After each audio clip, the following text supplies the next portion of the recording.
Tov, chers amis, Erev Tov, Beshem Hashem, Naaseh Ve'Natzliach, Shtabar Vitalish Molad, en ce mercredi 13 du mois de novembre, et nous sommes le Yud Gimel du mois de Mar Cheshvan, un chiour qui a été acheté ce soir acheté par Aurel Zafran pour l'élévation de l'âme ce soir donc de son papa, Mahlouf Ben Juliette Zafran, au Zichrono Livrachar. רוח השם תנחנו בגן עדן עליון וכל השוכבים עמו בכלל הרחמים והסליחות וכן יהי רצון ונאמר אמן. תהיה נשמתו צור בצור החיים.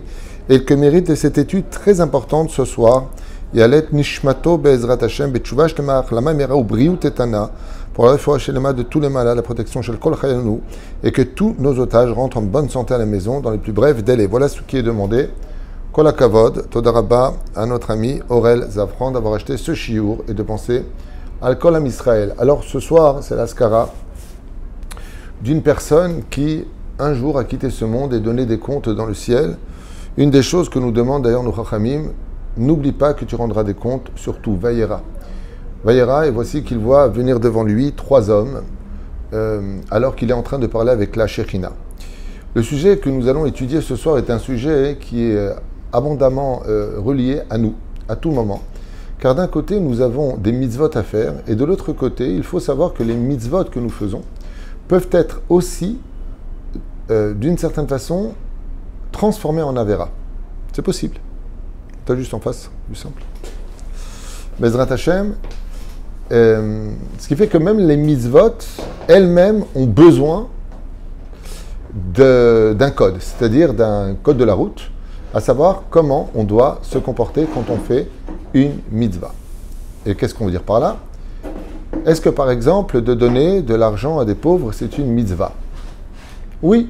Réponse, oui, c'est une mitzvah. La Gemara dans Baba Batra nous dit Bedaftet Amud Bet que Bémet on crée 6 anges quand on fait une mitzvah de tzedaka. Chazak. Mais si je vole des riches pour donner aux pauvres, est-ce que j'ai fait une mitzvah? Non, j'ai fait une avera. Ce qui fait qu'on en conclura que quand on fait une mitzvah, ça ne doit jamais être fait sur le dos d'une avera. Qu'est-ce que ça vient engendrer? Au niveau de la situation dans laquelle nous nous trouvons, vous regarderez que quand Dieu nous a donné sa Torah dans la paracha de Yitro, il nous a tout de suite donné la paracha de Mishpatim. Et la paracha de Mishpatim nous parle des relations entre l'homme et son prochain. Ce qui fait que, oui, tu fais la Torah de Mitzvot, mais pas aux dépens des autres. Pas sur le dos des autres, et encore moins sur l'humiliation des autres. Ce qui fait que notre Torah doit être beaucoup réfléchie, comme le dit le Rav Ovadia Yosef, le Ramen du Shulchan Aruch, et beaucoup de poskim. Il y a ce que l'on appelle le Gvod Abriot, le respect des créatures. Et c'est pas parce que des fois j'ai besoin d'aller le plus vite à un cours de Torah que ça me donnera, par exemple, le droit de bousculer des gens sur mon chemin, parce qu'ils n'ont pas bougé. Ou alors que je commence à insulter des gens parce qu'ils ne sont pas passés au feu vert, parce que je suis hyper pressé pour aller faire une mitzvah. Ça ne me donne pas le droit de faire du mal. Et où est-ce qu'on apprend cette particularité-là, si importante et si grande, dans cette paracha? Dans beaucoup d'autres parachutes, mais ici, particulièrement. Et on va voir ensemble de quoi est-ce qu'on parle. Avraham Avinu Alav Shalom est quelqu'un qui accomplit la mitzvah d'Achnasat Orchim comme personne ne sait le faire. Il est le père de cette mitzvah particulière de savoir accueillir des étrangers à la maison. Le Talmud s'en mêle, nos Midrashim s'en mêlent, et voilà ce qui a marqué. La mitzvah des invités chez Avraham était hors du commun. Alors, franchement, je ne vois pas trop en quoi c'est hors du commun. Un invité ne peut pas dormir sur 2 lits, il ne peut pas aller dans 2 chambres, il ne peut pas se laver dans 2 salles de bain, et il ne peut pas manger avec 2 fourchettes. Donc, résultat des courses, qu'est-ce que ça veut dire il les accueillait hors du commun? Tu sais, c'est facile de dire des grandes phrases, il est exceptionnel. De quoi tu parles? Donne-moi de la viande à manger. Quand tu dis que quelqu'un est exceptionnel, qu'est-ce qu'il a de plus que l'autre? Je voudrais entendre. Et la Torah te dit, je vais te dire, ouh là là, tu veux entendre. Il a 3000 serviteurs et 3000 servantes à son service, à tout moment, qui sont fortement payés. Vayarot Savram Acharei Abakar, c'est lui qui court après le bœuf. Et pourquoi? Il ne veut pas laisser ses mitzvot à n'importe qui. C'est comme une femme qui était très riche pour Pessah, elle m'a dit, j'ai 2 femmes de ménage, mais je ne veux pas leur donner mes mitzvot. Et Abraham, il court. La Gemara nous dit, et qu'est-ce qu'il aura donné à manger? Il a 3 invités. Une langue de bœuf, ça suffit pour 10 invités. Tu coupes des morceaux, dans une belle langue de bœuf, t'en as pour 10 invités. Et ça coûte cher. C'est un mets de choix. Avraham Avinu va tuer 3 bœufs pour leur prendre leur langue. Pourquoi? Parce que peut-être parmi les invités, il y en a un qui aime le plus gras, le fond de la langue, ou le plus fin, peut-être le bout de la langue, ou le milieu qui est plus épais. Peut-être qu'il aime ce morceau plus que l'autre. À chacun, il va donner une langue entière, pour que chacun puisse prendre le morceau qu'il désire. C'est quelque chose d'incroyable et d'effroyable. Il y a une autre personne qui a fait un peu comme Avraham Avinu, je vous dis franchement, c'est Achashverosh. La Séouda d'Achashverosh a acheté le cœur des Juifs, on est tombé dans le piège. Car chacun recevait exactement, selon sa tradition, le vin qu'il voulait, la nourriture qu'il voulait. Seulement lui, c'était des mauvaises intentions. C'était pour faire chuter le peuple d'Israël. Ou frère, Avraham Avinu, lui-même court après le bœuf. C'est lui-même qui fait la shrita. C'est lui-même qui vérifie que la viande est halak. C'est lui-même qui la fait cuire. C'est lui-même qui la sert. Ça, par contre, on ne trouve pas chez tout le monde. C'est hors du commun. Maintenant, on ne parle pas d'une personne richissime qui a un bel appartement.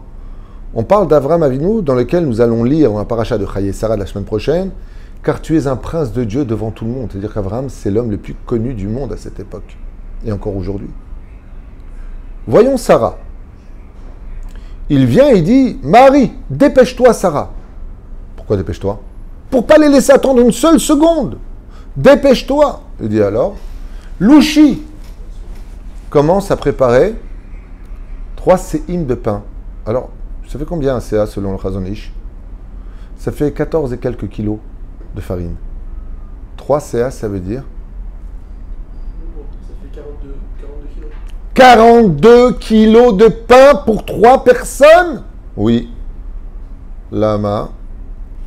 Ben, peut-être qu'il aime plus ce pain comme ça, peut-être que celui-là il veut plus cuit, celui-là peut-être il le veut moins cuit, celui-là il veut un peu plus long, peut-être il veut un peu plus demi, peut-être il veut moins demi. On dit que c'était Pessah. Donc elle a préparé des matzot, à ce qui paraît. Selon Rashi, c'est RF Pessah. Mais quoi qu'il advint, elle n'a pas préparé qu'une sorte de pain. Parce que pour préparer 14 kilos, mais ça veut dire quoi? Ben, ça veut dire que je veux une abondance.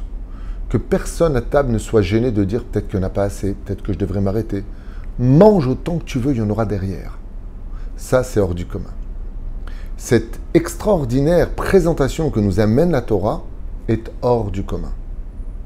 Mais là où il y a un bid total, c'est qu'il leur propose donc, ben pas de problème, du beurre, après de la viande, après du pain, du pourcin, ce que tu veux. Yukachna me'at ma'im. Mais prenez peu d'eau.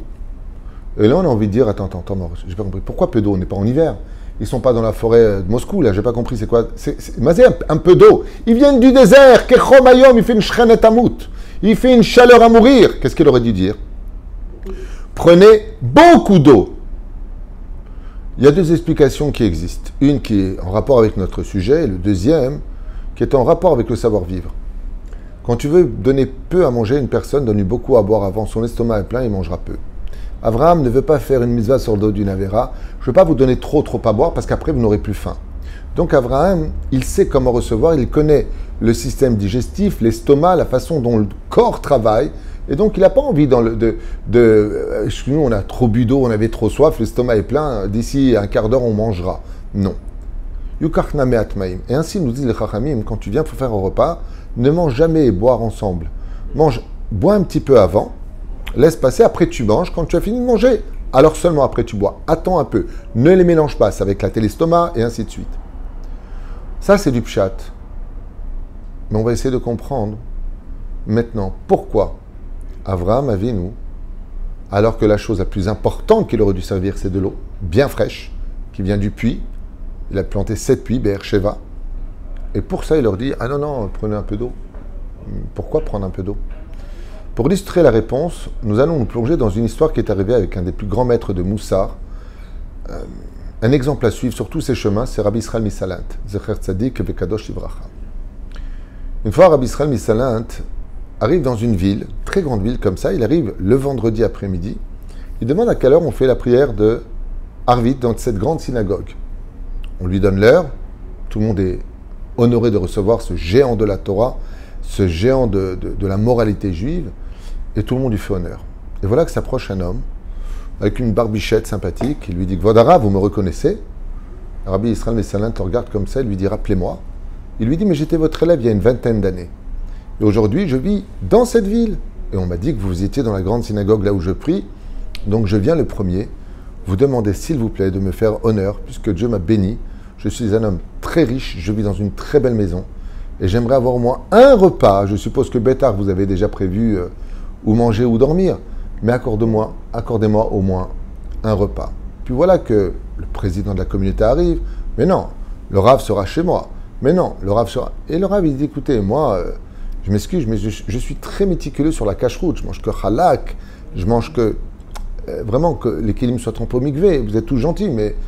Et là, son ancien élève dit, Kvod Harav, vous m'avez formé en Torah. Moi, tout est halak bet Yosef. Surtout que la veuve qui travaille en tant que cuisinière chez moi et en tant que servante chez moi, c'est une femme tellement pieuse que je peux vous affirmer que vous serez sans doute en train de manger et de boire en toute sécurité, en toute satiété. Et le rabbin de la synagogue dit, excusez-moi, le rabbin il reçoit un rabbin, il viendra chez moi.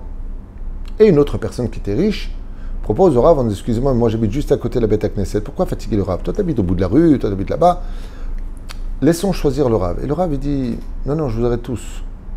Il est évident que le premier repas de ce soir, je le ferai chez mon élève. Tout le monde regarde, il dit, bon, ok, le choix est fait. Le rabbin est un peu surpris, le président est un peu surpris, aussi facilement. Il regarde son élève, il lui dit, mais à une condition. Je veux que tout se passe comme je le demande. Parce que j'ai cru comprendre, en t'écoutant tout à l'heure, que tu restais 3 heures à table, que tu étais Dvar Torah, et qu'il y avait des desserts de toutes sortes, c'est ça?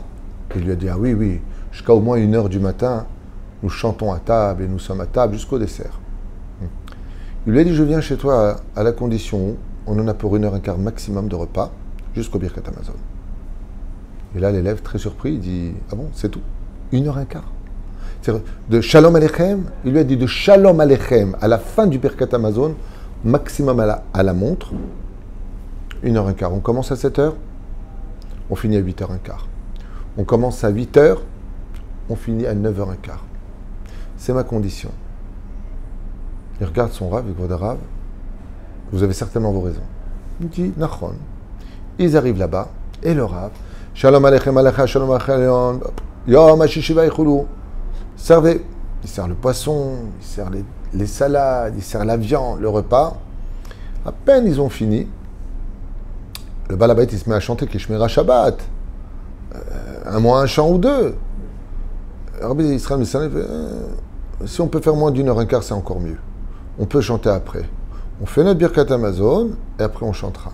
Il ne voulait pas un Dvar Torah, il dit on peut le faire aussi après. Le Baal HaBayit est quand même assez surpris, tout le monde est jaloux. Rabbi Israël Messalin était chez lui. Et ils finissent le repas. Et à ce moment-là, le Baal HaBayit il dit, bon écoutez, alors exceptionnellement aujourd'hui, vous pouvez déjà rentrer chez vous. Et elle se met à pleurer. La veuve se met à pleurer. Il lui dit, waouh, c'est vrai, il est 8h30, je peux déjà rentrer chez moi? Elle lui a dit, oui, vous pouvez rentrer chez vous. Pour la première fois, je vais enfin manger avec mes enfants. Elle met son manteau et elle court de l'autre côté de la ville pendant Shabbat Kodesh pour enfin participer au Kiddush pour la première fois avec ses enfants et enfin passer un peu de temps à table avec eux, alors que quand elle venait, elle mangeait souvent seule à 1h30, 2h du matin parce qu'elle n'avait pas fini son service. Quand elle versa des larmes, Rabbi Israël Messalin regarda son élève et lui dit, tu comprends maintenant pourquoi j'ai accepté de venir manger uniquement chez toi ce soir? Il lui dit, mais pourquoi? Elle est payée au mois. Il n'y a pas d'avéra. Elle est payée au mois, tout va bien. Et elle travaille ici. C'est une veuve. Elle lui dit, c'est une veuve qui a des enfants. Et toi, tu fais des mitzvot sur son dos parce qu'elle travaille chez toi. Alors, tu chantes et tu rechantes. Et elle attend, elle regarde constamment la montre. À quelle heure ça va se finir pour enfin s'occuper de sa famille? Il lui a dit, sache que si tu la gardes à ton service, et je te demande de la garder à ton service, ne fais jamais une mitzvah sur le dos d'une avéra. Cette femme, chaque fois que tu refais un chant, pour toi, tu ressens du bien. Pour elle, c'est pourvu qu'il finisse son chant. Pourvu que je commence déjà à partir. Pourvu que je puisse déjà servir les desserts. C'est une femme qui n'est pas seule. Elle a des enfants, il lui a dit Rabbi Israël Missalint. Comment tu ne penses pas à elle? Le fardeau, tu le poses sur ses épaules au nom de la Torah. Il lui a dit, maintenant, c'est ton premier Shabbat qui est apprécié dans le ciel. Maintenant qu'on a compris ça, on revient. Pourquoi si peu d'eau? Au sage de nous dire, si Avram il courait après le bakar, après le bœuf, Sarah était les mains dans la farine en train de préparer les matzot, le pain. Ouais. Qui est parti chercher de l'eau? Eliezer. Quand il s'agit de porter, d'aller puiser, de ramener et de servir, Avram il dit non. Si c'est moi, je ramène des tonneaux d'eau sur mes épaules. Si c'est Sarah, on est associés. Elle veut comme moi. Elle peut faire 14 kilos. Mais si je demande à quelqu'un d'autre de faire une mitzvah pour moi, alors par contre, prends un petit seau d'eau, ne te fatigue pas trop. Pourquoi? Parce qu'on ne fait pas porter à l'autre le joug de nos mitzvot personnelles. Sauf si l'autre est d'accord. Si l'autre te dit, ah oui, moi je veux. Aval Zeperu Shadavar. Et c'est ça qui est exceptionnel. C'est pas combien tu donnes, ou ce que tu donnes, qui est déjà énorme de donner Kiyad Melech en abondance. C'est comment tu as fait la mitzvah de Achnasat Orchim. Des fois, on ne se rend pas compte, mais on reçoit des invités. Et on demande à notre fille ou à notre fils de dégager de la chambre. C'est honteux, où est-ce qu'on va les mettre? Et l'enfant n'est pas content. Il n'est vraiment pas content, l'enfant. Alors, avant de lui dire de sortir de sa chambre, vérifie que là où il ira, il sera content d'y aller. Tu sais, ce soir où tu dors avec ton cousin. Tu vas chez lui. Comme on reçoit des invités, ça ne te dérange pas de donner chambre? Ah, pas du tout. Il faut que s'il donne sa chambre, ce soit de bon cœur. Que si tu lui donnes un matelas, moi je me rappelle, j'avais un copain qui m'a dit, un jour, je vais aller acheter un matelas. Je dis pourquoi? Il m'a dit, je reçois beaucoup d'invités. Et mon fils, il n'aime pas qu'on donne sa chambre. Il est habitué à sa chambre. Et je voulais acheter le même matelas pour le mettre dans le salon, pour ne pas qu'il sente la différence. C'est ça, Achnasat Orchim. C'est pas faire subir à l'autre. Ouais, ben qu'est-ce que tu veux que je fasse? Achnasat Orchim, c'est donner le meilleur à l'invité sans que personne ne soit pour autant touché. D'où la fameuse question un jour que j'ai posée à mon Rav, Rabbi Ari Garbian, et je lui ai dit, j'ai un dilemme avec mon épouse. Il m'a dit, j'écoute. Je lui ai dit, voilà, je voudrais inviter des amis de couple avec leurs enfants au Shabbat, et ma femme, elle est fatiguée, elle m'a dit, non. Comment ça se passe? Moi, je veux inviter, ma femme me dit non. Je suis fatigué, pas ce Shabbat. C'est ce que je veux. Mitzvah. Alors là, tu as le moussard qui dit, ouais, justement, c'est quand tu peux plus, que c'est là que la mitzvah elle commence. Mon Rav, il m'a dit comme ça, exactement à l'image de Rabbi Israël Missalint, mon Rav, il m'a dit, tu les invites. Comment tu les invites pas? C'est une grande mitzvah d'inviter, seulement. C'est toi qui fais à manger, c'est toi qui les sers, c'est toi qui débarrasses, c'est toi qui fais la vaisselle. Si tu fais tout, tu les invites. Mais si ta femme te dit qu'elle est crevée, qu'elle ne peut pas, qu'elle est épuisée, et tu dis, ouais, mais moi je suis désolé, je fais ce que je veux, alors sache que toute ta mitzvah, on ne parle pas de celle qui est tout le temps malade tous les Shabbats, hein. On parle de cette femme qui aime accueillir, qui aime recevoir, mais des moments, elle te dit, écoute, j'ai mal au rein, j'ai accouché, là ça ne le fait pas, je ne peux pas. Ouais, mais moi je suis désolé, je dois recevoir mes parents, je dois recevoir mes frères, alors quoi, il ne vient pas? Mais ta femme, elle te dit quelque chose, et toi, tu sais ce que tu aurais dit dans le verset? Et prenez beaucoup d'eau. Eliezer va te casser le dos pour apporter à boire. La Torah vient nous dire Karnameat Maïm. Pour l'eau, même si ce qu'il y avait de plus important pour vous, vous venez du désert chaud, je ne peux pas construire une mitzvah sur le dos des autres. On ne donne pas de l'argent à un pauvre avec l'argent des autres. On ne se sert pas des autres pour acquérir du mérite. Si tu veux quelque chose, fais-le toi-même. Et c'est pour ça qu'Abraham, dès qu'il y a des responsabilités, on le voit lui-même agir en conséquence. Quand il doit atteler son âne à la fin de cette paracha pour aller sacrifier son fils, c'est lui-même qui l'a préparé. Pourquoi? Parce que c'était très tôt le matin, son serviteur est fatigué, alors je préfère prendre moi la mitzvah. Quand tu veux une mitzvah, il est plus important, dit l'Agmara dans Kedushin, de faire la mitzvah soi-même que par un messager.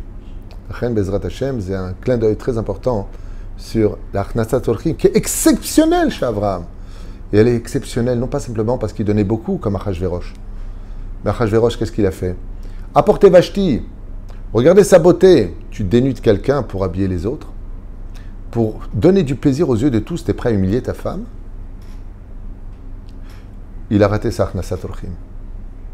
Abraham, c'est une vraie Achnasat Orchim. Non seulement les conviés sont heureux, eux-mêmes sont heureux, mais aucun serviteur aurait pu dire « il y en a marre, hein, peut-être qu'il nous paye, mais on a le dos cassé ». Parce qu'Abraham, il veillait à ce que même ceux qui travaillaient pour lui ne devaient pas subir le chesed qu'il aimait donner aux autres. Voilà, c'était le cours que je voulais partager avec vous. À retenir, vous voyez comme quoi la Torah est tellement moderne et s'adresse à nous tous pour le meilleur de notre Torah et de notre judaïsme, Bezrat Hashem, une Torah de vie. Sheniske, les Yeshuot Venechamot, shiur dédié pour Makhlouf Ben Juliette, Zafran, Kol Touv.